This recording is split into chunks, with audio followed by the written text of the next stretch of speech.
Ang kasal ay isang sakradong okasyon. Pero sakrado pa rin ba ito kung ipapakasal ka sa taong hindi mo man kilala? Alamin natin. Ang mga babae sa Pilipinas ay may limitasyon sa kanilang karapatan na malayang pumasok o mag-dissolve ng kasal. Ayon nga sa Family Code 1987, ang edad na angkop sa pagpapakasal ay 18 para sa mga babae at lalaki. Sa ating bansa, malaki ang populasyon ng Romano Katoliko at tatanging bansa sa mundo na hindi pinapayagan ang diborsyo. Ang pagbawalang bisa ng kasal ay magagamit lamang kung ang ilang pamantayan ay natutunan, gaya nga lamang kung ito'y sa pilitang kasal. Sa mga Muslim at ibang etnikong kultural sa komunidad, pinapahinturutan na magpakasal na walang opisyal na lisensya sa kondisyon na sila ay may kasalunay na alinsunod sa kanilang mga kaugalian, ritual o gawain. Ang batas ng Muslim batay sa Sharia law ay nagpapahintulot sa kasal sa edad na 15 o simula ng pagdadalaga para sa mga babae at maaari rin makipagdiborsyo. Ngunit ang prosesong ito ay mas mahirap para sa mga babae kaysa sa mga lalaki. Magandang araw sa iyo, Aliyah. Maaari ba naming malaman kung ilang taong gulang ka na? Ngayon ay 19 years old ako. Taga saan ka? Taga dito sa Manila. Pang ilan ka sa magkakapatid? Ako yung panganay sa amin at meron akong maliit na kapatid. Sa pamilya nyo ba meron ng na-arrange marriage? Meron yung tita at tito ko. Maging ngayon ba ay natutuloy pa rin ba ang mga arranged marriage o may nagaganap pa rin bang mga arranged marriage? Oo. Kasi sa Islam, sobrang evident nung arranged marriage. And mula noon, tapos hanggang ngayon, hindi pa rin siya natatanggal sa parang naging kultura na rin kasi ng mga Muslim yon. So parang sinabuhay na nila yon and naniniwala sila na maganda nga yung epekto nun para sa anak nila, which is hindi naman nila din alam na parang maraming ang masasamang epekto yon. And nangyayari siya mostly sa mga sa probinsya. So parang yung mga hindi nangyayari siya sa mga bata tapos ipapakasal sa mas matanda sa kanila kasi tingin nila parang matured or parang kaya silang buhayin nun. And nangyayari din siya kasi maraming Muslim, lalo na sa parang Maranao na mga Muslim, na pinapakasal o ina-arrange marriage nila yung mga anak nila dahil sa business. So parang para maging strong yung business nila, magko-combine yung dalawang pamilya and mangyayari yun kapag merong kasal na magaganap. So parang ayun yung magiging kontrata nila sa isa't isa na yung business nila iisa at yun yung patunay yung dalawa nilang anak. Kadalasan ba sa arranged marriage, business ba talaga ang rason kung bakit nagkakaroon ng arranged marriage o may iba pang dahilan? Meron namang parang simula pagkabata, nakita nila na may potential yung dalawang bata. Kunwari, family friend. So parang nagkakasama sila and nakita nila na parang alam mo yun, yung sa mga Kristiyano, pag kunwari nalasing sila, parang ayun na lang yung biglang promise nila sa isa't isa. So, ganun din sa Islam. Though, hindi kami umiinom, parang nangyayari din yun sa mga, lalo na sa mga lolo't lolo, ganyan-ganyan. Parang pinag-uusapan nila na ipakasal si ganito kay ganyan. Naranasan mo na bang ma-arrange marriage? Oo, noong siguro nasa 16 or 17 ako na. Ano yung dahilan bakit ka na-arrange marriage? So, ayun nga, sa sinabi ko kanina, dahil nga sa parang, alam mo yung biglang sinabi na lang nung, kasi yung tatay ko, meron siyang parang naging kaibigan na parang naging family friend namin yon. So, parang nakita ako nung magulang nung lalaking yon. So, parang nagustuhan nila ako para sa anak nila. So, sinabi na sa tatay ko na gusto nga nilang ipakasal ako doon sa lalaki na yun. Nung nasabi ba sa'yo ng magulang mo na i-arrange marriage ka, meron bang binigay sa'yo yung magulang ng magiging fiancé mo na mga konting regalo para mapa-oo ka sa arranged marriage?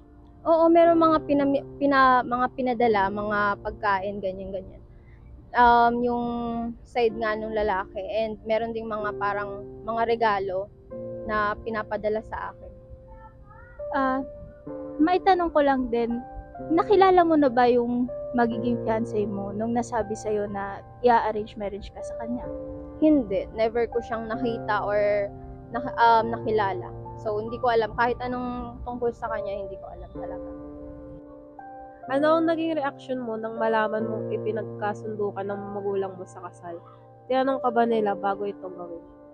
Nung nalaman ko nga yun, syempre nagulat ako. Parang natural reaction naman yun ng mga tao na magulat. Kasi bigla ka na lang ipapakasal or i-arrange marriage sa isang taong hindi mo naman kilala. So, naturally magugulat ka, maguguluhan ka, parang mapapaisip ka kung bakit nila ginawa yun.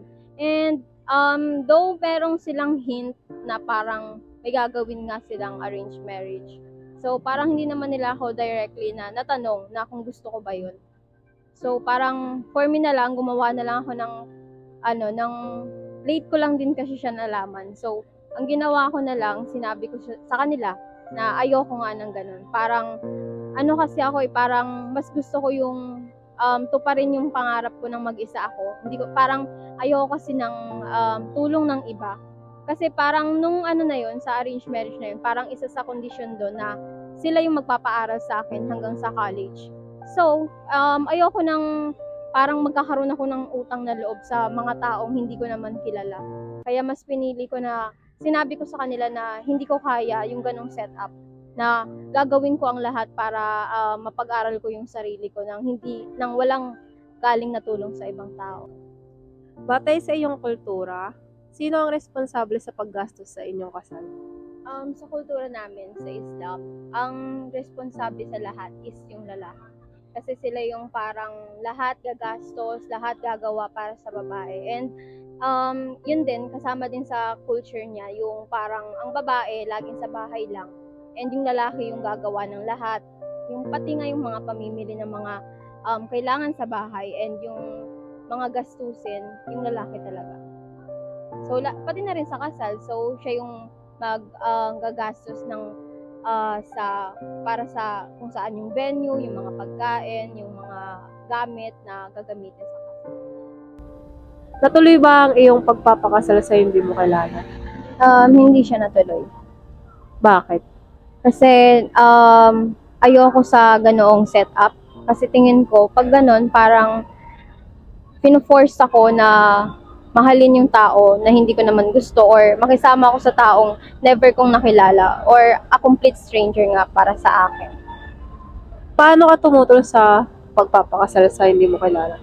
So ayun, medyo natagalan ako sa pag-iisip bago ako tumutol sa pagpapakasal na ngayon. Kasi iniisip ko rin yung parang financial capabilities namin. So parang nag-overthink ako kung pag hindi ba ako tumuloy dito, ano yung mangyayari sa akin, sa pamilya ko. So, parang, ayun nga, napunta sa akin lahat ng responsibilidad. And, after nun, pinag-isipan ko ng mabuti yun. Kinausap ko yung magulang ko ng masinsinan nga na sabi ko, ayoko ng ganoon. Ayokong mapunta sa ganong setup. Ayokong pilitin yung sarili ko. And, after some time, naintindihan naman nila yung decision ko na ayoko nga ng gano'n. Sa pagkansela ng kasal, hindi ba nabago ang pagkakaibigan ng pamilya mo sa pamilya ng lalaki? Sa tingin ko hindi naman nagbago yung pagkakaibigan yung pamilya namin. Kasi hanggang ngayon naman parang may communication pa rin yung papa ko doon sa side nung lalaki na yun. So, siguro hindi naman nagkaroon ng any conflict kasi nagkaroon naman ng usapan na maayos.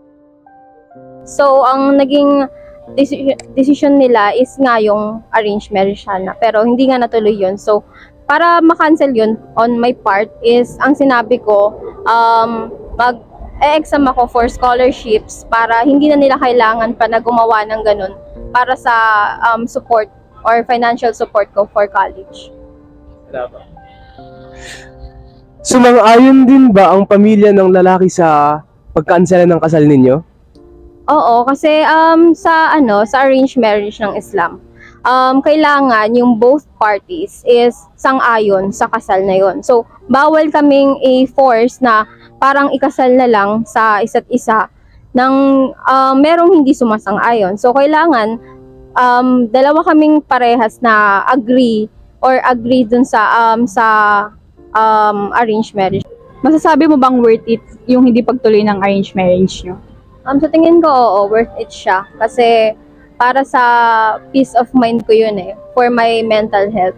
So, parang naging mas maayos yung mental health ko and mas maayos yung buhay ko. And hindi naman ako nagkaroon ng parang mga problema pa about sa buhay and naging maayos naman yung pakikitungo sa akin pa rin ng pamilya ko. So, worth it. Eh di masaya ka sa desisyon mo? Oo, naging masaya ako doon kasi nga napatunayan ko na kaya ko and na hindi ko kailangan nga ng tulong ng iba para sa future ko. Bilang isang Muslim, ano ba ang opinion mo sa arranged marriage? Ang opinion ko sa arranged marriage is hindi ako sang-ayon doon completely. Kasi nga napakarami niyang epekto, hindi lang doon sa tao, kundi pati na rin sa mga nakapaligid sa kanya.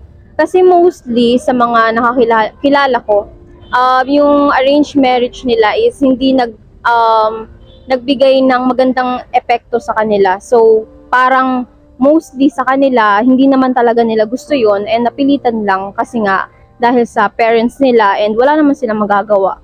Ano ang iyong mensahe sa mga babaeng na arranged marriage na rin kagaya mo? Ang masasabi ko sa kanila ay huwag silang matakot na sabihin yung opinion nila o yung nararamdaman nila tungkol sa bagay na yun. Kasi wala namang magandang may dudulot yung pagiging tahimik lang, yung pagiging walang sinasabi. Kasi laging meron tayong opinion at kung may opinion tayo at hindi yun sang-ayon sa ibang tao, kailangan pa rin natin ipaglaban yun kasi hindi naman para sa kanila yun para sa kapakanan natin yun. So, walang magiging magandang epekto yun kung puro lang tayo tahimik at hinahayaan na maagrabyado tayo sa paraang yun. Maraming salamat, Aliyah, sa pagpapaunlak ng aming imbitasyon na makibahagi sa aming dokumentaryo. At sa huli, narinig natin ang kwento at karanasan ni Aliyah nang siya ay ipagkasundo sa kasal ng kanyang mga magulang. Sa kanyang binigay na mga kasagutan, mas nalinawan tayo kung paano nga ba ang sistema ng arranged marriage sa Islam. Ang dokumentaryong ito ay sumasalamin sa karanasan ni Aliyah nung ipinagkasundo siya sa taong hindi niya pa nakikilala noong siya ay 16 na taon pa lamang. Ang tradisyon na ito ang nagtanggal sa kanya ng karapatan na makapagdesisyon para sa sarili niya at makapagpahayag ng kanyang opinyon, maging ang kalayaan na pumili ng taong mapapangasawa. At kamuntikan na nga siyang makulong sa buhay na ayaw niya dahil lamang sa tradisyon na ito. Ngunit hindi ito natuloy sapagkat nagkaroon ng pagtutol si Aliyah. Hinarap niya ang kanyang takot at nakipag-usap sa kanyang mga magulang. At ito ay nagbunga ng hindi pagtuloy ng kanilang napagkasunduang kasal.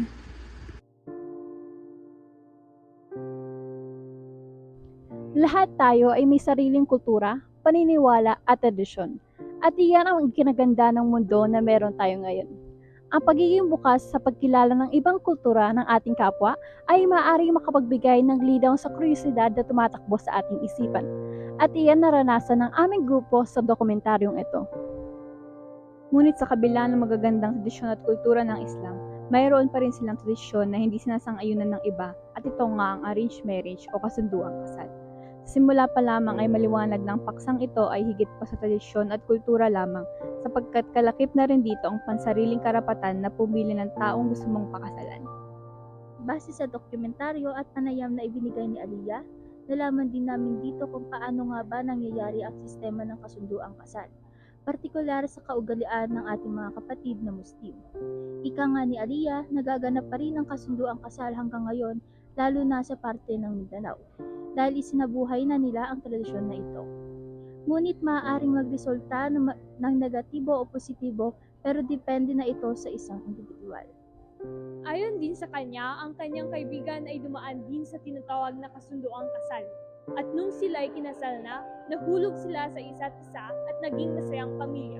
Pero para kay Aliyah, hindi siya sumang-ayon dito dahil mas gusto niyang tumayo sa sarili niyang mga paa sapagkat ayaw niyang magkaroon ng utang na loob sa iba. Tayo ay may sariling karapatan at kalayaan na mamili kung sino ang gusto nating maging kasama sa panghabang buhay at may karapatan na tumanggi sa sapilitang kasal. Gaya nga ng sabi ni Aliyah, Walang magandang naidudulot ang pagiging tahimik lang. Dahil tayo ay may boses at kailangan lang nating maging matapang. Sapagkat ang kasal ay sakrado at hindi sa pilitan, kundi ay para sa mga taong nagmamahalan.